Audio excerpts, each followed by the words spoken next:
When will these people ever learn? They're never going to learn. I don't know why I even asked that question, but director Paul Feig hopes to answer the call for Ghostbusters reboot sequel.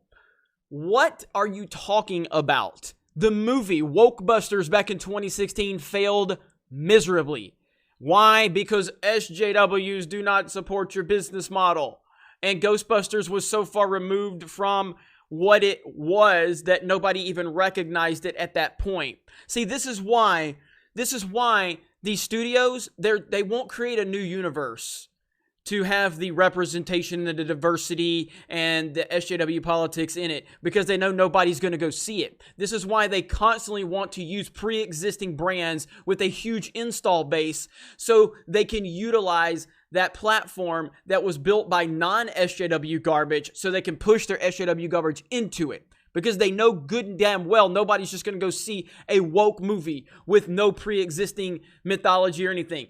The problem is you have Star Wars, you have Marvel. This is why Captain Marvel did so well. This is why The Last Jedi did so well. It's because you had a pre-existing customer base, and the general audience does eat this stuff up. And if it's not as blatantly obvious as it was in Ghostbusters, then you can get people to go to the movie theater. This is why they will not create a new universe surrounding this crap, because nobody will go see it. The people that they're preaching to will not go see it. And now we've got Ghostbusters from 2016, and they seem to think that the fan support is actually going to get this a second outing. The whole reason you can't get it in the first place was because there was no fan support, because nobody wanted to see this shit. What the hell is wrong with these people? And the thing is these guys like attacked the fans before the movie even came out. At least The Last Jedi, they waited until after the fact. They did it before the movie came out. Ghostbusters answered the call. Writer-director Paul Feig hopes fan support convinces studio Sony Pictures to move forward with a sequel reuniting reboot stars Melissa McCarthy, Kristen Wiig, Kate McKinnon, and Leslie Jones. Thank you so much. Thank you for keeping the torch alive for Answer the Call.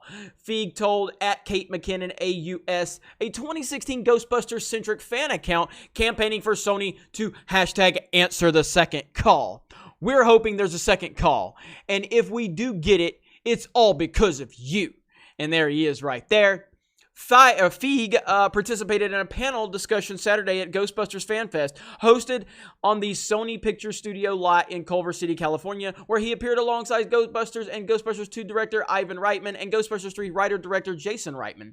In January, when Sony announced plans to return to the original continuity with Jason Reitman directing a sequel to the 84 and 89 films, Feig, I keep wanting to say Kevin Feige, so it's Feig, admitted he was disappointed the new direction meant the studio would be abandoning the rebooted iteration of the franchise. Well, it's because nobody went to see it, Paul.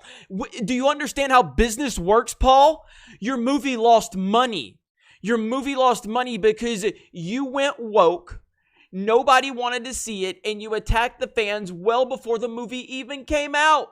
And now you're disappointed? You're disappointed because of your own failure. You created this mess.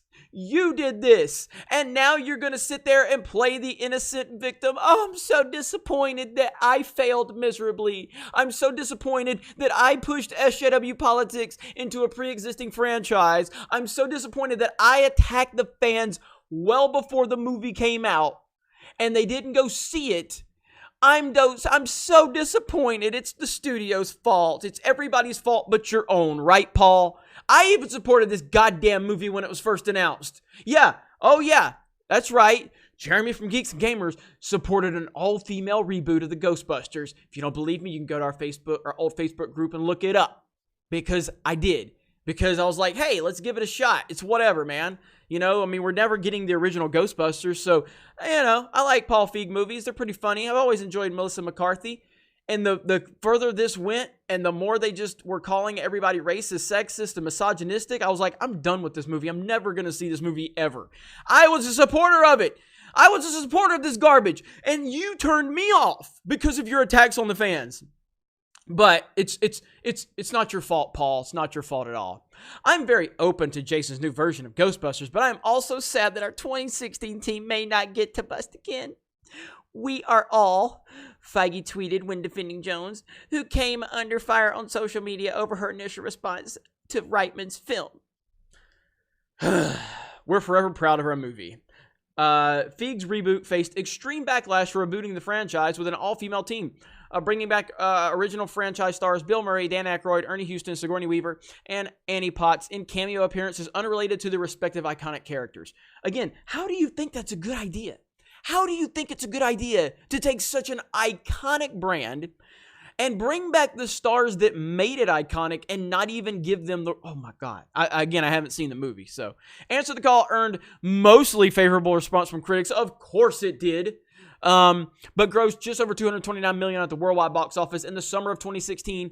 A performance that made a sequel unlikely, according to industry experts. So you're telling me that it's all about money? You're telling me because this failed miserably because SJWs don't support this business model, or they don't support these businesses at all, that you're not going to get a sequel?